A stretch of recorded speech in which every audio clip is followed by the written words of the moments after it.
மதுரை மத்தி வேட்பாளர் விஜய், மதுரை தெற்கு வேட்பாளர் விஜய், மதுரை வடக்கு வேட்பாளர் விஜய், மேலூர் விஜய், சோழவந்தான் விஜய், திருப்பரங்குன்றம் விஜய், திருமங்கலம் விஜய், உசிலம்பட்டி விஜய்.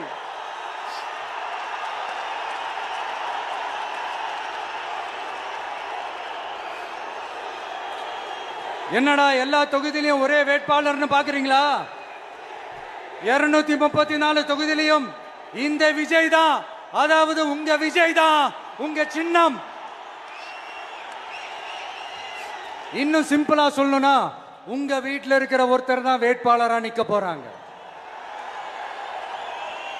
அந்த வேட்பாளரும் நானும் வேறு வேறு இல்லை.